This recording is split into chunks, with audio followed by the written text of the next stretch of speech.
in the dust of famine's dirt. In 2011, one of the worst famines in East Africa broke out. My wife was a missionary over in Uganda during this time, and I was able to fly over and actually visit some of the areas where the famine had hit. Over 30,000 children under the age of 5 years old had already died of hunger and malnutrition, and there was 12.5 million people at risk of starving to death. This was happening on our watch, in our generation, and many people around the world did not even know about it.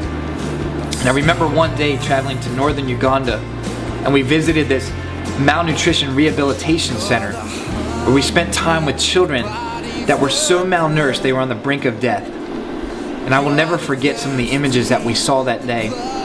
I remember returning from that trip from East Africa during the famine and landing in the States and having to go back on tour and share music with people and lead worship.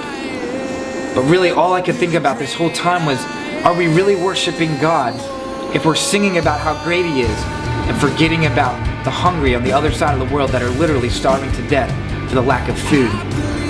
And so through our nonprofit organization that we started as a band, The Hunger Strike, we tried to respond with 100,000 meals. And during that time, I quickly wrote a song called The Hungry. I was asking God to make sense of what I saw there. And I realized that throughout Scripture, over 2,000 times, God talks about the poor. And specifically, He tells us that whatever we do unto the least of these, we're actually doing it unto Him. He shows us that He is the hungry, even though His body is the bread. He is that starving child, that child in poverty that is thirsty, but His blood is wine to men. He tells us that He is the least of these, but also He is the great I Am. And that's what inspired this song called The Hunger.